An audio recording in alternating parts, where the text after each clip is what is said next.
Imaginez que vous rentrez dans un parking couvert privé comme celui-ci rue de la Loi, mais vous n'y rentrez ni en voiture ni en camionnette, mais bien à bord d'un quadricycle léger électrique comme celui-ci, ou même carrément sur un scooter électrique. Et vous n'y rentrez pas dans le but de chercher un emplacement de parking. Alors que venez-vous faire ici? Un ping-pong, un pique-nique?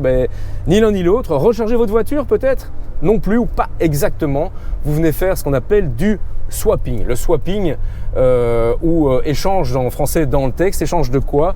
Échange de batterie. Un concept qui a déjà été essayé malheureusement sans succès avec des voitures, parce que dans ce cas-là, beaucoup trop lourd, beaucoup trop contraignant, mais qui par contre se prête parfaitement à des véhicules légers comme celui-ci. Ça vous semble peut-être un peu futuriste, un projet de l'autre côté de la planète? Pas du tout, c'est très concret.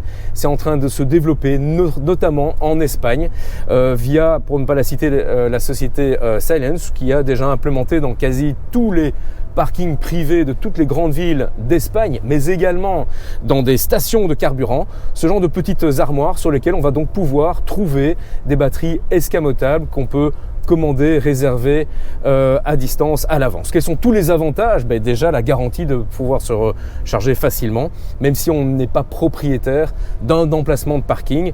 Je pense notamment à tous les gens qui habitent en centre-ville et qui n'ont pas en général la garantie de pouvoir se recharger, donc de repartir à un rendez-vous privé ou professionnel le lendemain, et qui, grâce à ce système, dans le pire des cas, s'ils ne sont pas à proximité d'un parking comme celui-ci, pourront donc ramener chez eux cette batterie escamotable. Le swapping, probablement un sujet à retenir, et parmi toutes les capsules qu'on aura fait durant toute la saison, celle-ci sera intéressante à ressortir dans 10 ans pour voir si effectivement le swapping aura été la révolution de la mobilité électrique, au moins urbaine.